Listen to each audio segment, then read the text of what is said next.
இஸ்ரவேலில் உள்ள சூனேம் என்ற ஊரில் ஒரு குணவதி வாழ்ந்து வந்தாள். அந்த வழியாக எலிசா என்ற தீர்க்கதரிசி அடிக்கடி கடந்து போவார். அவர் ஒரு கடவுளின் மனிதன் என்பதை அந்த பெண் உணர்ந்தாள். வெறுமனே பார்த்துவிட்டு போகாமல் அவருக்கும் அவர் ஊழியருக்கும் தன் வீட்டிலேயே சாப்பாடு கொடுத்தாள். அது மட்டுமல்ல, தன் கணவரிடம் பேசி மாடியில் எலிசா தங்குவதற்கு ஒரு தனி அறையையே கட்டி கொடுத்தாள். அதில் ஒரு கட்டில், மேஜை, நாற்காலி, விளக்கு என எல்லாவற்றையும் அன்போடு தயார் செய்தாள். அந்த பெண்ணின் அன்பை கண்டு எலிசா நெகிழ்ந்து போனார். உனக்கு நான் என்ன செய்ய வேண்டும் என்று கேட்டார். அவள் எதையும் கேட்கவில்லை. ஆனால் அவளுக்கு குழந்தை இல்லை என்பது எலிசாவுக்கு தெரிய வந்தது. எலிசா அந்த பெண்ணிடம், அடுத்த வருடம் இதே நேரத்தில் உன் கைகளில் ஒரு மகன் இருப்பான் என்று சொன்னார்.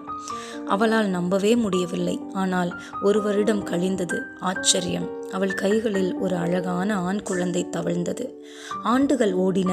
அந்த சிறுவன் வளர்ந்தான். ஒரு நாள் வயலில் வேலை செய்து கொண்டிருந்த போது, ஐயோ, என் தலை வலிக்கிறதே என்று கத்தியபடி கீழே விழுந்தான் அந்த மகன்.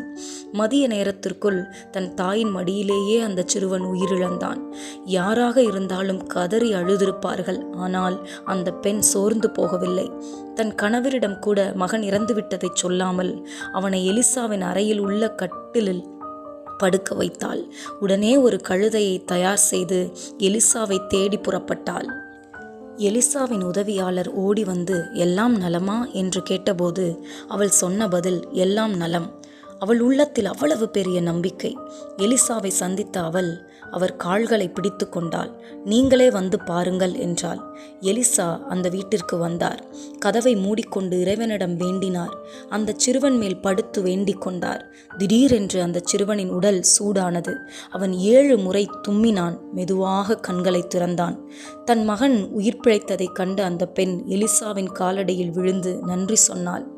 சூனேம் ஊர் பெண்ணின் கதை நமக்கு ஒரு பெரிய உண்மையை சொல்கிறது.